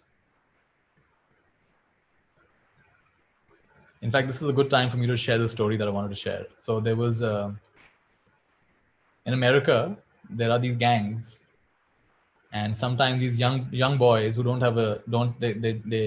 they get out of school and they get into these gangs. So this young boy got into a gang, and they sometimes have these different things they have to do to become a gang member. So sometimes they'll say, go steal something, go steal someone's laptop, or sometimes they'll be even more mean. They'll say, go beat someone up. And sometimes they'll hand you a gun, go shoot a random stranger and come back. This is the way you get inside the gang. So this young boy, 16 years old, got into wrong company. He was given a gun and said, go find someone, find anyone who's walking their dog, shoot them and come back. He found a boy walking his dog. From behind him, he shot him and he left him to die. It's a true story. He was caught. He was tried, clearly guilty. Because he's a young offender, he has to go to a different kind of prison. The mother is listening to the proceedings, the whole proceeding she listens to. And just before it ends and he's about to be sent to prison, the judge asks the relatives, does anybody want to say something? So the mother stands up. She looks at this boy, looks at him in his eyes and says, I'm going to kill you. And that's the only thing she says. He's taken to prison. A few months later, the mother asks for permission to meet him. And they sit across a thick glass divider and they talk. And the mother is like, why did you do that? Why did you kill my son? And he's like, I didn't know your son. I was just part of a gang. I was just told to do it. So she starts meeting him every 2-3 months. She comes and meets him and they talk and she gets to know him. She gets to understand him. You know what? This boy is about the same age as her own son. So now, because he's a young offender, he's not going to get the full sentence. He's going to be released in some time. So when the date is approaching for his release, she asks him, so what are your plans? Where are you going to go after you're released? He says, I don't know. I don't have a place to go. And what work are you going to do? So I don't know. I don't have any skills. I don't know what work I'm going to do. So she tells this boy, well, my son is dead now. His bedroom is empty. And I have a friend who runs a small business down the street. I've taken permission from him, and he's okay to give you a job. So for the first few months where you have nowhere to go, come and stay in my son's bedroom and come and work in my friend's shop. And he can't believe that the woman, the mother of the boy he killed, is offering him this.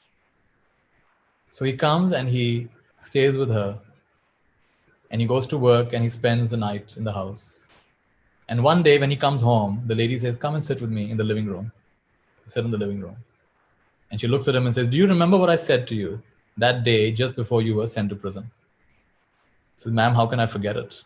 You looked at me and you said, I'm going to kill you. She said, yes. The boy who killed my son, I've killed that boy. Today there's a different boy here. There's a responsible boy who's getting his life together, who's making amends, who's putting his life on the right track. And I have taken my revenge for my son. I have killed the boy who killed my son. She killed him with kindness. She killed him with compassion. That is the only kind of killing that works. So this is the way. To what extent is it important for us to be compassionate? This is true for animals. This is true for humans. That boy, you could say he was a terrible human being, bad human being. What you focus on expands. If the mother had seen him as a killer, as a murderer, he would have gone on. He would have left prison. He would have been on the streets. He would have gotten into another gang. He would have done worse crimes. No one goes to prison and comes out reformed. No one goes to prison saying, I want to become a better person. They come out of prison saying, I'm not going to get caught next time. You go into the pickpocket, you come out of the bank robber. You go into the bank robber, you come out of an even more advanced kind of criminal. Every time you go to prison, you come out with a PhD. How not to get caught next time. That's how it goes. Prisons don't reform anybody. I've actually taught meditation in prisons. Prison never reforms anybody. Kindness reforms people. So if you want to reform people, be kind. Start by being kind towards yourself. Start by being kind 3 times a day, by not torturing some helpless chicken, by not torturing some helpless animal. Why? What's the need? You can be healthy. All diseases are getting linked to a meat-based diet nowadays. Every single doctor agrees a whole food, predominantly whole food, plant-based diet is the way to health. So why would you torture? At least reduce it if you can't stop it entirely, right? So like this. So be compassionate to animals. Be compassionate to each other. You're going to have a high-quality life. Let me take 1 or 2 more questions and then I have to leave. Yeah, Mr. Nitya, can I give chance to the staff? The request Please. Why not? Go ahead. 1 or 2 from teachers. Why not? Go ahead. Icha? 1 or 2 questions from teachers. Yes, ma'am. I invite Ms. Shweta to interact with sir.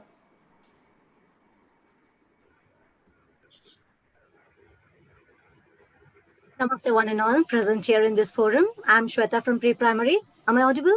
Yes, Shweta, go ahead. Yeah, thank you, sir. My question is, while compassion is a virtue that we must show to our greatest foes, but what if our virtue is looked upon as a weakness and they take it as an advantage and they take our advantage? Very good question. Of it. In fact, I knew this question would come. So I want to read a story from one of my teachers. I was surprised nobody asked it yet, but I'm glad you did. So I'm going to read you the story of the bad snake. There is an old Buddhist story of a bad snake who lived in a forest outside a village. He was vicious, malicious, and mean. He would bite people just for fun. His fun, that is. When this bad snake had advanced in snake years, he began to wonder what happens to snake after they die. All his life, he had been skeptical of religion. He thought people who believed in religion or anything like that were all gullible, susceptible. It was all nonsense. But now that he was getting older, he got interested. Not far from the snake's hole, on top of a hill, lived a holy snake, like a snake swami. So all the holy people on the summit of the hill, all holy people live on top of the hill, even holy snakes. It is a tradition. So one never hears of a holy man living in a swamp. One day, the bad snake decided to visit the holy snake. He put on a raincoat, dark glasses, and hat, so his friends wouldn't recognize him. Then he slithered up the hill to the monastery of the holy snake. He arrived during the middle of a sermon. The holy snake was sitting on a rock. Hundreds of snakes were listening with full attention. The bad snake came from the edge of the gathering and began to listen. The more he listened, the more sense it made. He started to become convinced. Then he got inspired, and finally he got converted. And after the sermon, he went to the holy snake, tearfully confessed his many sins of his life, and promised, from now on, I'll be a totally different snake. He vowed in front of the holy snake he will never bite a human again. He was going to be kind. He was going to be caring. He was going to teach other snakes how to be good. He even left a donation in the box on the way out, when everyone was looking, of course. Although snakes can talk to snakes, it all sounds like one and the same hiss to human beings. Bad snake or formerly bad snake was unable to tell that villagers that he was now a pacifist, right? Pacifist means he doesn't hurt anybody. So the villagers still tried to avoid him. So one day, a villager, distracted by a song on his iPod, danced right past the bad snake, and the bad snake didn't bite. He just smiled, a religious smile. From that time onward, the villagers realized the bad snake is no longer dangerous. They would walk right past him as he sat in his cross-coiled meditation outside his hole. Then some naughty boys in the village came to tease him. Hey, you slimy creep. Show us your fangs. If you've got any, you oversized worm. You're a wimp. You're a disgrace to your species. So they began calling him all these things, but he had vowed not to bite anybody, so he stayed quiet. Then now they thought that he's become passive. They began throwing stones on him. They began throwing earth on him. But he said he's not going to bite anybody, so he remained calm. They got sticks and they began beating him. And they beat him so much. And finally, when they left, he said, this is all nonsense. And he went up painfully up the hill to the holy snake. Please release me from this vow of yours. Because of your vow, they've all taken advantage of me. They've all beat me up. And the holy snake saw him coming, all battered and bruised. What happened to you? It's all your fault, the bad snake complained. What do you mean it's my fault? Protested the holy snake. You told me not to bite. Now look what's happened. Religion may work in a monastery. It doesn't work in the real world. Oh, you stupid snake. Oh, you foolish snake. Oh, you idiot snake. It's true I told you not to bite, but I never told you not to hiss, did I? Sometimes in life, even saints have to hiss to be kind, but no one needs to bite. So in other words, we can be compassionate. Doesn't mean we have to be gullible, right? We can still bargain at the shop. We can still, draw a boundary and say, no, this doesn't work for me. Remember, it's also being kind to yourself, right? So definitely you can stand up like the snake. Doesn't mean you have to now become this holier than the, I'm such a holy person. You can do anything. That's all fine. I'm a kind person. No, it's not true. Kindness can also be very firm.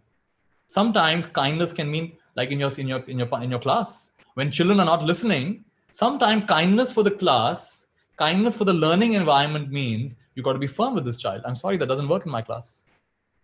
And in the long run, those children actually respect you. If you never make any boundary, then everyone's going to take you for a ride. So we grow maximum on the border of support and challenge. If you only support people, nice to them, nobody grows.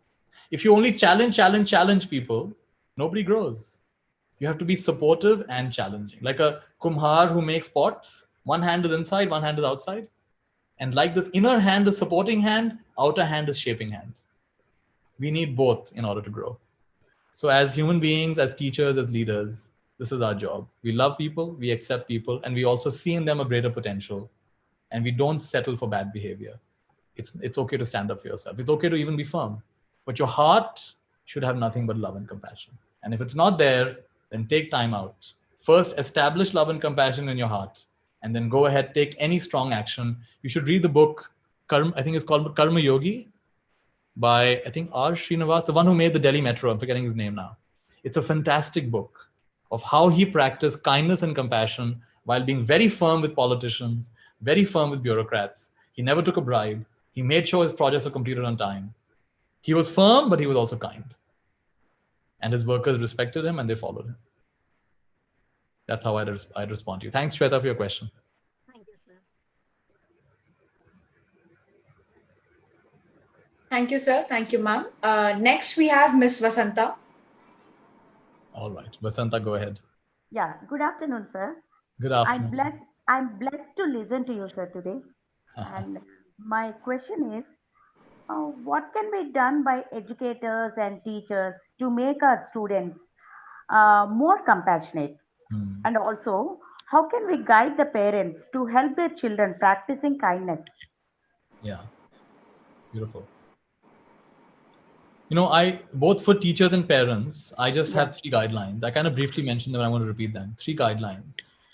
And the 3 guidelines are, number 1, accept people the way they are. Accept people the way they are. What happens in our schooling system is, we are looking at a very narrow parameters. How good are you at memorizing? How good are you at writing? How good are you at reading? How well do you answer questions? It's a very narrow parameter. We don't check for many other, like for example, do you test how good our children are dancing? Maybe in some subject, one little corner, something's happening. But no, we don't really check. We don't check that ability. We don't check leadership ability. We don't check ability to manage emotions. Every child, I have no doubt about this, every child is born with a genius. And school does not recognize every child's genius. So your job, even though school may not recognize it, your job is to see a genius in every child. You accept people the way they are. You see in them a higher potential. You see in them what even they don't see in themselves. I accept you the way you are. One of my teachers, he was the same teacher. No, this is a different teacher. The story I read right now, that's him, Ajahn Brahm. He grew up in England. And one day his father was sitting in the car and he turned to his son and said, "Son, I want you to know something. No matter what you do, the door of my house will always be open to you." What a thing to say. No matter what you do, the door of my house will always be open to you. And the house was not a big mansion, it was a little apartment. But what the father was really trying to say is, son, no matter what you do, I'll always love you. And you would think this kind of open general license will say, okay, now I can do anything. I can do drugs, I can do alcohol, I can do anything. No, instead it made it more, I don't want to disappoint my father. So when you deeply accept people and love people, they actually rise to meet you. What you see the best in people, they rise to meet you. So the first quality is accept people the way they are, even though they may be different from what you expect. The second quality is see in them more than they see in themselves. The gardener sees in a seed a big tree. And the seed keeps saying, no, I'm a little seed. What can happen? I'm a little sapling. What can happen? The gardener says, no, I see more. And it goes on to become large, big tree. And that's the way it is. Every single one of us. I have not become who I have become without a lot of people seeing in me more than I saw in myself. And because they saw it in me, I began seeing it in myself. And that's why I'm doing this kind of work. I'm seeing in you more than you have probably ever seen in yourself. And that's what's going to help you grow and to become that. So as a teacher, this is our job. And the third quality is never, never, never give up. Never give up. There's a lovely teaching. In fact, there's a nice story about the last story of the day. There was a teacher who had a 7-day meditation retreat. Many students came from all over the country. On the second day, one student came to the teacher and said, "Teacher, someone has stolen some of my things. And I think it's that person."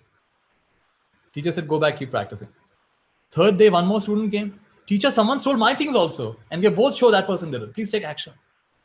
Go back and keep meditating. Third day, 2 more students came. Now there are 4 students. "Teacher, our things are getting stolen every day. You're not taking any action. How can we meditate when our things are getting stolen? When you close our eyes, our things are getting stolen. How can we meditate like this? Please take action." Go back and meditate. So they decide the teacher is too kind-hearted. He's not taking action. So they say, let's take action, matters in our own hand. They make a petition. Petition? "Please remove the student. He's a thief." And everybody except that person signs it. And they give it to the teacher. Teacher looks at the paper and he calls for an evening meeting. Everyone comes to the meeting, including this person who's been accused. Teacher looks at the piece of paper and says, "Everyone who signed this piece of paper, I want you to pack your bags and go home." Pack our bags and go. What have we done wrong? He's the one who's stealing. Why are you blaming us? What have we done wrong? So I trust if you signed this, then you're not a thief. So I have no problem sending you home. But this son of mine hasn't learned this lesson yet. How can I send him home? He needs to stay with me. You people are fine, you go home. And this person is so shocked. He was expecting to be embarrassed. He was expecting to be humiliated. He was expecting to be, made fun of in front of everybody and told to get out of here. And the teacher says, everybody else get out except him. He starts crying. He starts trembling. And he comes up and says, I apologize, please forgive me. I have a bad habit. If I see something, I just take it. I'm going to return everything. Please forgive me. And what all those students with their angry words and angry gestures, angry looks couldn't do, the teacher did in one stroke of love. So the lesson here is, love me most when I deserve it the least. Because that is when I need it the most. One of these famous Bollywood actors was talking about, what is his name? The one who's bald, the famous actor, is it not Amrish Puri? Is it Amrish Puri? I think it's Amrish Puri. Anupam Kher. Anupam Kher, he grew up in Himachal Pradesh. He grew up from a small middle-class family. One day he comes home, father says, I broke my promise of the last story. This is the last story. So the father says, let's go for dinner. You and I will go for dinner. Go for dinner? Why? What happened? No, something special. Come. So he takes them to a fancy restaurant. This family almost never goes for dinner outside. And the father says, order whatever you like. So he orders nice pizza, he orders nice food and nice dessert. Father, why are we here? Father looks at him and says, son, you have failed your class 10 exam. I failed my class 10? You got me for dinner to a fancy restaurant? He says, son, this is the first of many failures you'll have in life. And I want you to not get disheartened by failure. I want you to try again. And I want you to celebrate every time you fail. And he says that incident made a very deep impression on him. His father could have shouted at him, beaten him up, like most parents would do. His father took him to a fancy restaurant and said, my son should not feel ashamed of this. It's going to happen. We're going to fail many times in life. What kind of courage in that father's heart? He said later on when he went to Bollywood, he had so many rejections, but he remembered his father and said, it's not a failure. I'm going to celebrate. And rejection after rejection, he eventually got a chance. And now he's one of the most famous actors. So each one of us is going to face disappointment and failure. And we need people who accept us the way we are, who see the best in us, and who never, never, never give up on us. These are truly the ones who are close to our hearts. These are our true teachers, our true parents, our true friends. So let's keep these lessons in mind. And now I'm going to close today's session with a small prayer. So please listen to this beautiful prayer. Mera mangal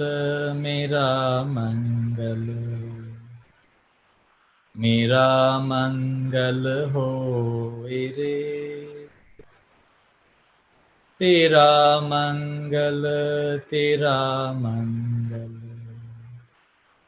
Tera mangal ho re. Sabhi ka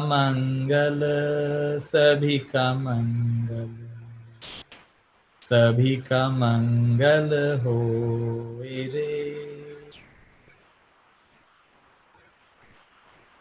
Loka samastha sukhino bhavantu. Loka samastha sukhino bhavantu. Loka samastha sukhino bhavantu. Om Shanti, Shanti, Shanti.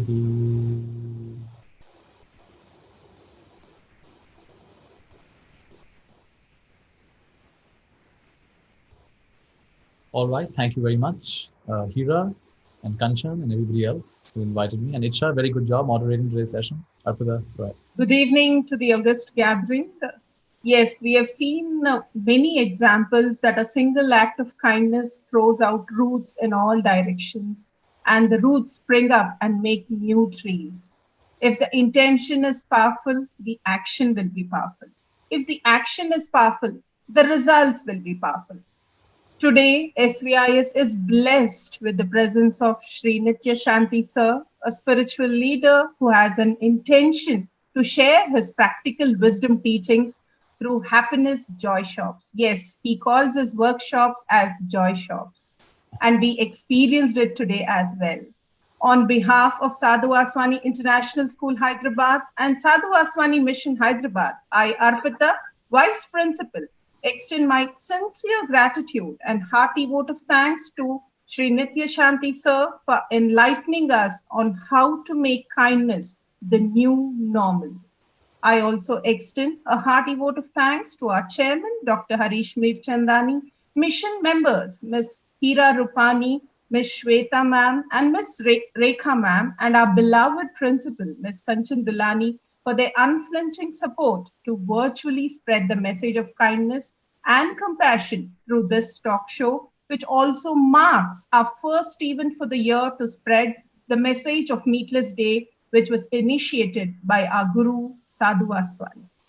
I extend my deep sense of appreciation to Mr. Pranay Rupani, ICT managers, and events team for managing the uninterrupted flow of events. Our comparer, HR, did a wonderful job taking us through this virtual talk show, who was ably guided by Ms. Aisha and Ms. Suchi.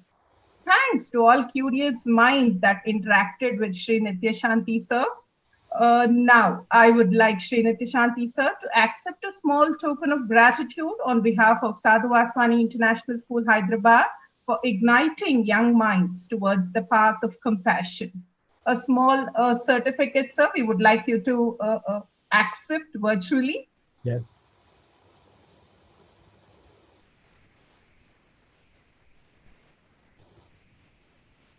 This is so beautifully designed.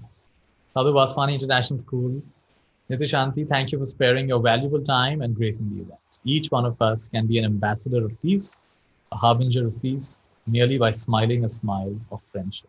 Dada J.P. Vaswani. Thank you so much. That's such a beautiful quote and well-designed certificate. I'd like you to email that to me, Hira, so then I can keep it with me. Yes, sir. Sure, sure. Thank you, sir. I would once again say SVIS indeed is blessed with your presence today. Lovely. Dada Sham. Dada Sham, thank you so much.